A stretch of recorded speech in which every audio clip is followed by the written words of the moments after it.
मुंबईतील प्रभादेवी येथील श्री सिद्धिविनायक गणपती मंदिराच्या देणग्या आणि मंदिर व्यवस्थापनाबाबत चौकशीचा मुद्दा चर्चेत आलेला आहे। मंदिराला गेल्या काही वर्षात मिळालेल्या देणग्या, त्यांचा विनियोग, आर्थिक व्यवहार आणि व्यवस्थापनाच्या पद्धतीची तपासणी करण्याची मागणी होत आहे। या पार्श्वभूमीवर मुख्यमंत्री देवेंद्र फडणवीस यांच्या नेतृत्वाखाली मंदिराच्या कारभाराबाबत अधिक पारदर्शकता आणण्यावर भर दिला जात असल्याचे सांगितले जात आहे। मात्र गेल्या 5 वर्षांच्या देणग्यांची उच्चस्तरीय चौकशी करण्याच्या आदेशाबाबत अधिकृत सरकारी आदेशाची स्वतंत्र पुष्टी आवश्यक आहे।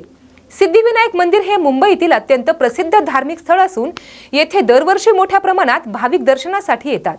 त्यामुळे मंदिराच्या देणगी व्यवहारांमध्ये पारदर्शकता आणि उत्तरदायित्वाचा मुद्दा महत्त्वाचा ठरतो।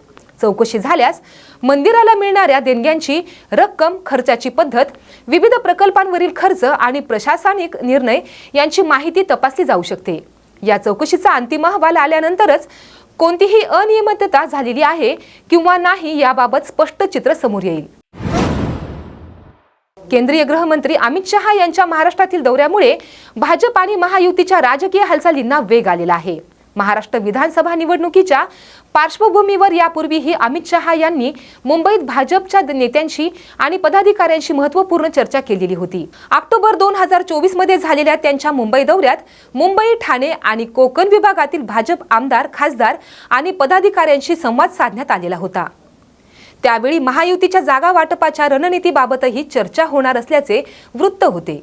सध्या मात्र महाराष्ट्राच्या राजकारणात भाजप, शिवसेना आणि राष्ट्रवादी काँग्रेसमधील समीकरणे हा महत्त्वाचा विषय आहे।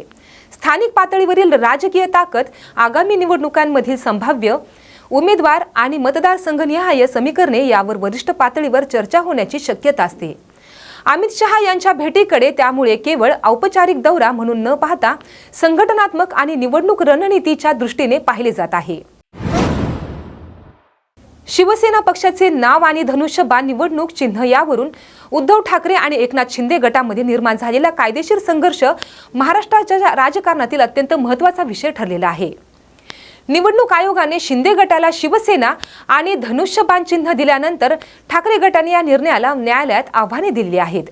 या संपूर्ण प्रकरणात पक्षातील बहुमत, आमदारांची संख्या, पक्ष संघटनेवरील नियंत्रण आणि पक्षाच्या घटनेतील तरतुदी हे महत्त्वाचे कायदेशीर मुद्दे आहेत। सर्वोच्च न्यायालयातील सुनावणीचा परिणाम महाराष्ट्राच्या राजकारणावर आणि भविष्यातील पक्षांतर्गत दाव्यांवर होऊ शकतो। त्यामुळे पुढील सुनावणीकडे दोन्ही गटांचे लक्ष लागलेले आहे। मात्र पुढील आठवड्यामध्येच सुनावणी या विशिष्ट दाव्याची सध्याच्या अधिकृत न्यायालयीन सूचीवरून स्वतंत्र पडताळणी करणे आवश्यक आहे। महाराष्ट्रातील मंत्रिमंडळ विस्तार आणि फेरबदलाचा विषय पुन्हा चर्चेत आलेला आहे। महायुती सरकारमध्ये भाजपसोबत शिवसेना आणि राष्ट्रवादी काँग्रेसचे घटक सहभागी असल्याने मंत्रिमंडळांच्या वाटपाचा प्रश्न राजकीयदृष्ट्या संवेदनशील आहे। कोणत्या पक्षाला किती मंत्रिपदे मिळणार, कोणत्या आमदारांना संधी मिळणार आणि कोणत्या विद्यमान मंत्र्यांच्या कामगिरीचा आढावा घेतला जाणार याबाबत राजकीय वर्तुळात चर्चा सुरू असते। फेब्रुवारी 2026 मध्ये राज्य मंत्रिमंडळात फेरबदल होण्याची शक्यता असल्याच्या बातम्या प्रसिद्ध झालेल्या होत्या। काही अकार्यक्षम मंत्र्यांना बदलले जाऊ शकते आणि नव्या चेहऱ्यांना संधी देखील मिळू शकते, अशी सूत्रांची माहिती त्यावेळी देण्यात आलेली होती। मात्र प्रत्यक्ष मंत्रिमंडळ विस्ताराची अंतिम घोषणा मुख्यमंत्री आणि संबंधित पक्षश्रेष्ठींकडून झाल्यानंतरच कोणाला संधी मिळणार हे स्पष्ट होईल। मराठा आरक्षणाचा प्रश्न पुन्हा एकदा कायदेशीर चर्चेच्या केंद्रस्थानी आहे। मराठा समाजाला आरक्षण देताना सर्वोच्च न्यायालयाने घालून दिलेल्या 50% आरक्षणाच्या मर्यादेचा मुद्दा सर्वाधिक महत्त्वाचा ठरतो। राज्य सरकारकडून अपवादात्मक आणि असामान्य परिस्थितीमध्ये 50%ची मर्यादा ओलांडता येऊ शकते, असा युक्तिवाद करता आल्याचे सांगितले जाते। मात्र हा मुद्दा नवीन नाही। 2020 मध्ये सर्वोच्च न्यायालयाने मराठा आरक्षणाच्या प्रकरणामध्ये 50% मर्यादा ओलांडण्यासाठी असाधारण परिस्थिती सिद्ध होणे आवश्यक असल्याचे स्पष्ट केलेले होते। त्यामुळे मराठा समाजाला सामाजिक आणि शैक्षणिक मागासलेपणासोबतच 50% मर्यादा ओलांडण्यासाठी आवश्यक असलेली असाधारण परिस्थिती काय आहे हे कायदेशीरदृष्ट्या सिद्ध करावे लागते। हा केवळ राजकीय प्रश्न नसून घटनात्मक आणि न्यायालयीन कसोटीवर टिकणारा आरक्षणाचा प्रश्न आहे। मराठा आरक्षणाच्या मागणीसाठी आंदोलन करणारे मनोज जरांगे पाटील यांनी सरकारच्या भूमिकेवर सातत्याने नाराजी व्यक्त केलेली आहे। मराठा समाजाच्या मागण्यांवर सरकारने ठोस निर्णय घ्यावा अशी त्यांची भूमिका आहे। सरकारला पुरेसा वेळ देऊन सुद्धा अपेक्षित निर्णय होत नसल्याने आंदोलनाची भूमिका कठोर करण्याचा इशारा त्यांनी यापूर्वी दिलेला आहे। मे 2026 मध्ये जरांगे पाटील यांनी सरकारला मोठ्या कालावधीपासून वेळ दिल्याचे सांगत गोरगरीब मराठ्यांचा लेकरांवर का अन्याय केला जातो असा सवाल उपस्थित केलेला होता। तुळजाभवानी दर्शनानंतर त्यांनी मराठा समाजावर जाणीवपूर्वक अन्याय होत असल्याचा आरोप केलेला असल्याचे सांगितले जात आहे। मात्र अशा राजकीय वक्तव्यांकडे संबंधित नेत्यांच्या भूमिकेचा स्वरूपात पाहणे योग्य ठरेल।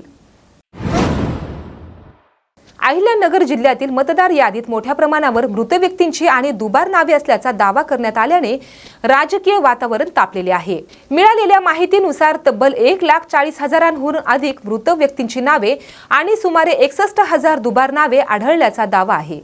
मतदार यादीतील मृत व्यक्तींची नावे वेळेवर कमी न होणे किंवा एकाच व्यक्तींची नावे एकापेक्षा जास्त ठिकाणी असणे यामुळे निवडणूक प्रक्रियेच्या पारदर्शकतेबाबत प्रश्नचिन्ह निर्माण होऊ शकतात।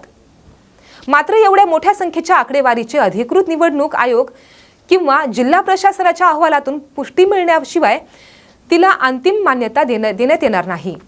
जर ही आकडेवारी अधिकृत चौकशीत सिद्ध झाली तर मतदार यादीचे विशेष पुनरावलोकन, नावे वगळण्याची प्रक्रिया आणि संबंधित अधिकाऱ्यांची जबाबदारी निश्चित करण्याची मागणी होऊ शकते। राष्ट्रवादी काँग्रेसच्या प्रदेशाध्यक्ष पदाबाबत राजकीय वर्तुळात चर्चा सुरू असल्याचा दावा करण्यात येत आहे। सध्या अजित पवार गटाचे प्रदेशाध्यक्ष सुनील तटकरे आहेत। नव्या आणि तरुण चेहऱ्याला प्रदेशाध्यक्ष पदाची संधी द्यावी अशी चर्चा काही नेत्यांकडून होत असल्याचे सांगितले जाते। रुपाली ठोंबरे यांच्या वक्तव्यामुळे या चर्चेला अधिक हवा मिळाली। मात्र तटकरे यांना हटवून तात्काळ नवे प्रदेशाध्यक्ष नेमण्याचा अधिकृत निर्णय झालेला आहे असे म्हणण्यासाठी पक्षाची अधिकृत घोषणा आवश्यक आहे। दरम्यान प्रशांत किशोर यांनी राष्ट्रवादी काँग्रेसला प्रदेशाध्यक्ष बदलण्याचा सल्ला दिल्याची चर्चा होती।